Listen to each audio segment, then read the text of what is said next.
அந்த ஆபீஸ்ல சுந்தருக்கும் ரமேஷுக்கும் எப்பவும் வாக்குவாதம் ஏற்பட்டுக்கிட்டே இருக்கும். சுந்தர் கடவுள் நம்பிக்கை உள்ளவரு.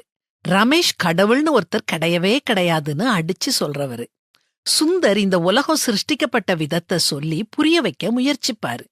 இயேசுவோட பிறப்பு, பாவிகளுக்காக அவர் சிலுவையில மரணம் அடைஞ்சது, 3வது நாள் அவர் உயிரோட எழும்புனது, இப்போ நமக்காக பிதாவோட வலது பக்கத்துல உட்கார்ந்து பறிஞ்சு பேசிக்கிட்டு இருக்கிறது, எல்லாத்தையும் விளக்கமா சொல்லி பார்த்தாரு. ஆனா ரமேஷ் ஒரே வார்த்தையில இதெல்லாம் கட்டுக்கதைன்னு சொல்லிருவாரு. அந்த ஆபீஸ்ல போய் விசாரிச்சா கடவுள் நம்பிக்கை இல்லாத ரமேஷுக்கு தான் நல்ல பேரு. யார கேட்டாலும் ரமேஷ் பொய் பேச மாட்டாரு, நேர்மையானவரு, கடின உழைப்பாளி, அடுத்தவங்க யாராவது கஷ்டப்பட்டா ஓடிப்போய் உதவி செய்வார்னு சொல்வாங்க. ஆனா கடவுள் பக்தியுள்ள சுந்தர பற்றி கேட்டா அவர் பெரிய பெரிய விஷயங்களை பற்றி பேசுவாரு, தாம் பக்திமான்னு சொல்வாரு. ஆனா சரளமா பொய் சொல்வாரு, சரியான சோம்பேறி, வேலை செய்யாம பேசிக்கிட்டே இருப்பாரு, யாருக்கு எந்த கஷ்டம் வந்தாலும் ஒரு சின்ன உதவி கூட செய்ய மாட்டாருன்னு சொல்வாங்க.